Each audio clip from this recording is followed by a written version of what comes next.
ketika Umar bin Abdul Aziz dilantik sebagai khalifah. Pagi dilantik, menjelang zuhur istirahat. Ketika sedang istirahat, putranya yang tercinta datang. Ayah, engkau sekarang jadi khalifah. Rakyat sudah menanti tugas-tugas engkau. Alangkah baiknya engkau segera menjalankan tugas yang telah Allah amanahkan kepada engkau. Maka Umar bin Abdul Aziz kemudian mengatakan, anakku, upacara pelantikan tadi sungguh menguras energi saya. Oleh karena itu, berilah kesempatan saya untuk istirahat. Insya Allah habis zuhur saya akan menjalankan amanah saya, tugas saya sebagai khalifah. Karena khalifahnya orang soleh, melahirkan generasi putra-putri yang soleh. Maka dengan tersenyum anaknya mengatakan, ayah, apakah ayah yakin Allah masih memberikan kesempatan engkau untuk hidup sampai zuhur nanti? Betapa terkejutnya Umar bin Abdul Aziz diberikan nasihat yang begitu menusuk. Maka beliau bangkit, beliau bangun, langsung dipeluk putranya, dan kemudian beliau mengatakan, anakku, engkau telah menyelamatkan aku dari agamaku. Assalamualaikum warahmatullahi wabarakatuh. Alhamdulillahirabbil alamin wa bihi nasta'inu ala umuri dunya waddin. Wassalatu wassalamu ala sayyidil mursalin nabiyyina Muhammadin khatamil anbiya'i wal mursalin wa ala alihi wa sahbihi ajma'in, amma ba'du. Jamaah salat tarawih yang dirahmati oleh Allah, wabil khusus untuk anak-anak kita, mari kita doakan agar menjadi anak yang soleh dan solehah, yang akan menjadi generasi kebanggaan kita di akhir zaman nanti. Amin ya rabbal alamin.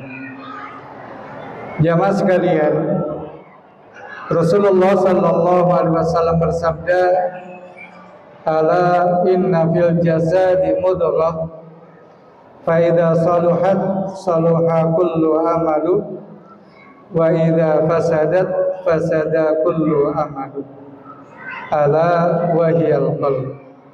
Sungguh di dalam diri kita ada segumpal darah, kata Rasul.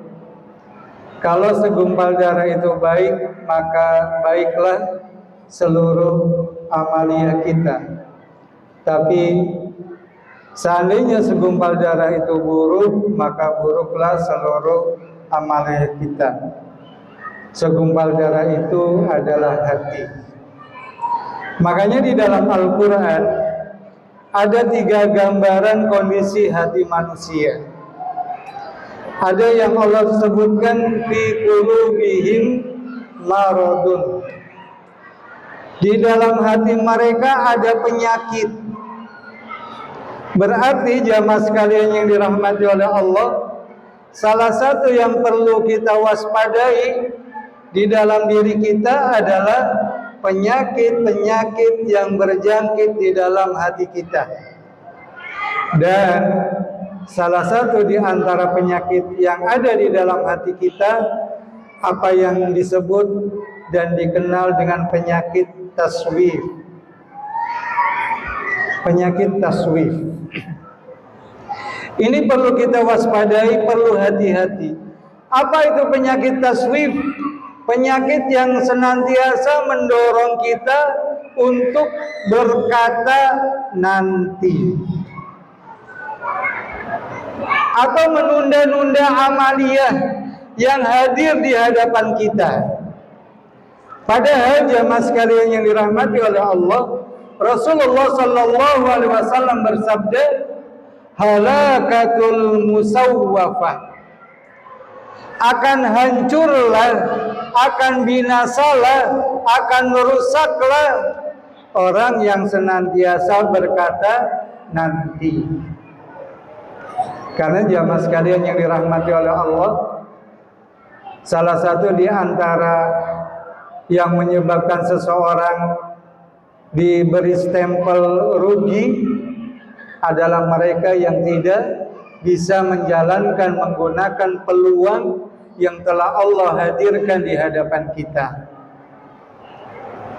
Seorang khalifah yang luar biasa terkenal, bahkan hampir semua ulama sepakat kalau boleh khalifah itu ada 5, maka khalifah yang kelima ini adalah Umar bin Abdul Aziz. Karena keadilannya, karena kearifannya, karena begitu luar biasanya, sampai-sampai kedudukan Umar bin Abdul Aziz disetarakan dengan Khulafaur Rasyidin. Namun jamaah sekalian yang dirahmati oleh Allah, ada satu peristiwa indah ketika Umar bin Abdul Aziz dilantik sebagai khalifah. Pagi dilantik, menjelang zuhur istirahat. Ketika sedang istirahat, putranya yang tercinta datang. Ayah, engkau sekarang jadi khalifah. Rakyat sudah menanti tugas-tugas engkau. Alangkah baiknya engkau segera menjalankan tugas yang telah Allah amanahkan kepada engkau. Maka Umar bin Abdul Aziz kemudian mengatakan, anakku, upacara pelantikan tadi sungguh menguras energi saya. Oleh karena itu, berilah kesempatan saya untuk istirahat. Insya Allah habis zuhur saya akan menjalankan amanah saya, tugas saya sebagai khalifah. Karena khalifahnya orang soleh, melahirkan generasi putra-putri yang soleh. Maka dengan tersenyum anaknya mengatakan, ayah, apakah ayah yakin Allah masih memberikan kesempatan engkau untuk hidup sampai zuhur nanti? Betapa terkejutnya Umar bin Abdul Aziz diberikan nasihat yang begitu menusuk. Maka beliau bangkit, beliau bangun, langsung dipeluk putranya, dan kemudian beliau mengatakan, anakku, engkau telah menyelamatkan aku dari agamaku. Jadi jamaah sekalian yang dirahmati oleh Allah, ini satu nasihat yang luar biasa dari seorang anak kepada seorang ayah, di mana salah satu nasihat di situ adalah bagaimana kita memanfaatkan peluang yang telah Allah berikan kepada kita sebaik-baiknya. Itulah mengapa jamaah sekalian yang dirahmati oleh Allah, Abdullah bin Abbas radhiyallahu anhu dan Imam Syafi'i rahimahumullah mengatakan, seandainya Al-Quran itu diwakili satu surat saja, maka surat itu ada pada wal asri. Karena jamaah sekalian yang dirahmati oleh Allah, di surah wal asri dengan tegas Allah menyebutkan, wal asri innal insana lafi khusrin. Demi masa, demi waktu. Kalau kita sebagai makhluk bersumpah pasti demi Allah. Kenapa kita jadikan Allah sebagai sumpah? Karena Allah satu-satunya yang luar biasa. Jadi ketika Allah menjadikan makhluknya sebagai sumpah, berarti makhluknya sesuatu yang sangat tinggi nilainya di sisi Allah, dan Allah banyak menjadikan waktu sebagai sumpahnya.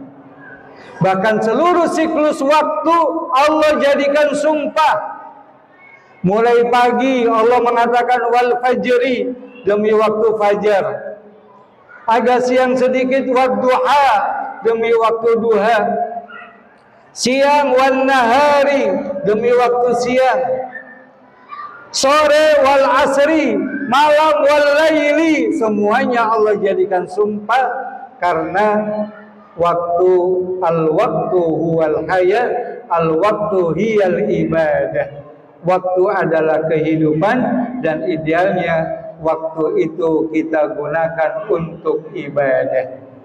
Karena ketika Allah Ta'ala berfirman, summa latus'alunna yawma idzin 'anin na'im, pada hari kiamat nanti aku akan minta pertanggungjawaban terhadap nikmat yang telah Allah berikan kepada kalian. Maka para ahli tafsir menyebutkan salah satu di antara an-na'im, salah satu di antara kenikmatan yang akan diminta pertanggungjawaban oleh Allah adalah al-waktu, nikmatnya waktu. Oleh karena itu maka Ramadan yang tinggal beberapa hari lagi ini adalah peluang dari Allah, kesempatan dari Allah. Jangan kita sia-siakan, jangan kita buang begitu saja dengan diusir oleh penyakit hati kita yang bernama taswif. Nanti saja, baru malam ke-24, baru malam ke-25, baru malam ke-26, masih ada beberapa hari lagi. Dan kadang kemudian kita menyesal nanti ketika ternyata Ramadan sudah berlalu meninggalkan kita semua. Mudah-mudahan Ramadan tahun ini menjadi yang terbaik, yang bisa kita banggakan di sisi Allah Subhanahu wa taala, yang bisa menjadi bekal kita untuk menghadap Allah Subhanahu wa taala. Subhanakallahumma wa bihamdika asyhadu an la ilaha illa anta astaghfiruka wa atubu ilaik. Assalamualaikum warahmatullahi wabarakatuh.